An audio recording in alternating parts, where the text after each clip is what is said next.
Jour 3. Je suis dans la bibliothèque d'un hôtel luxueux.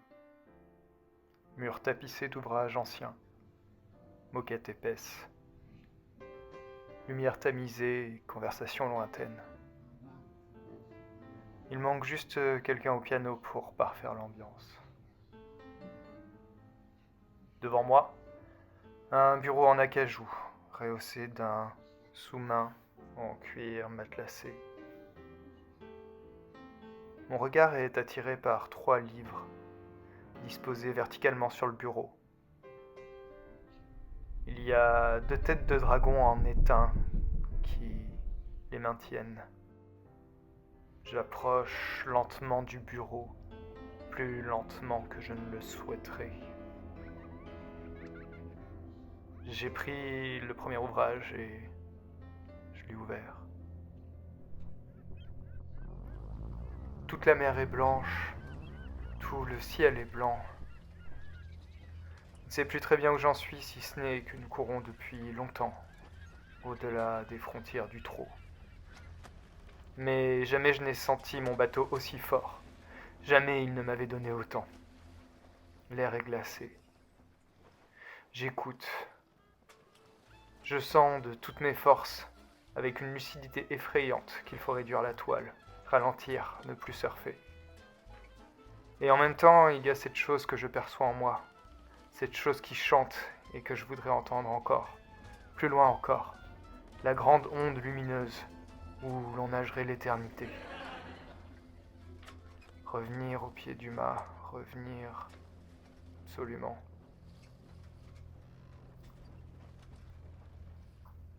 Revenir absolument. Ne plus jouer avec les fantômes de l'écume, les mouettes, les dauphins. Revenir vite au pied du mât, pour amener la grand voile et tenir ferme mon bateau et ma raison. Les livres sont là. Et ils ne sont plus que 2. Ces voix.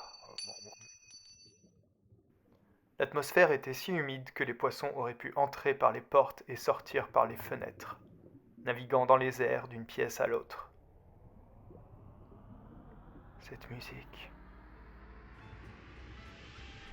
Conformément à sa dernière volonté, on l'enterra sans cercueil. Assise dans son fauteuil à bascule, les 8 hommes descendirent avec des cordes dans un énorme trou creusé au centre de la piste de danse. Les noms me sont familiers. Maman ? Ils sont tous les mêmes. Au début, on n'a aucun mal à les élever. Ils sont obéissants et sérieux. Paraissent incapables de tuer une mouche. Et à peine la barbe leur pousse-t-elle qu'ils se jettent dans la perdition. Le même jour.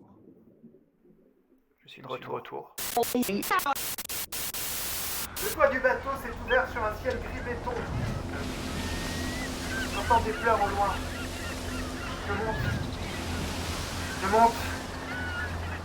monte sans fin, sans jamais atteindre les pleurs. Vite, Robert, on sent plus vite. Je peux pas te laisser seul. Pas cette fois. Les voiles se découpent dans le ciel clair de leur plus haute latitude, avec la lune qui fait briller la mer sur le travers de l'arrière. Le reflet blanc des glaces dans le sud, les larges plaques verdâtres de l'écume sur l'eau. Les lames pointues, semblables à des dents qui masquent l'horizon.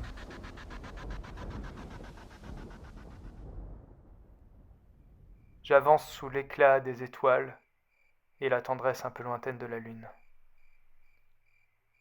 Les perles coulent de la trinquette. On voudrait les prendre dans la main.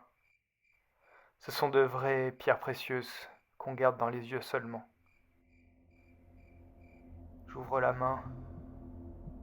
Les boucles d'oreilles de maman. Les boucles d'oreilles de Lorraine lorsqu'elle est partie. Je tombe sur le lit.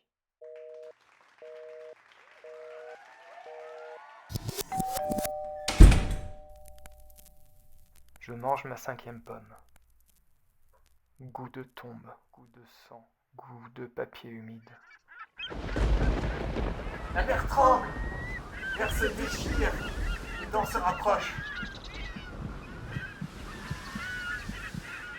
Je savais, mais je manquais de courage. Ma vie avait fait fausse route, et mon contact avec les hommes n'était plus qu'un monologue intérieur. J'étais descendu si bas que si j'avais eu à choisir entre tomber amoureux d'une femme et lire un bon livre sur l'amour, j'aurais choisi le livre. Le livre. Si j'avais écouté la voix, ou plutôt non pas sa voix mais son cri, ma vie aurait acquis une valeur. Je vivrais avec mon sang, ma chair, mes os, ce qu'à présent je rêve comme un fumeur de hashish.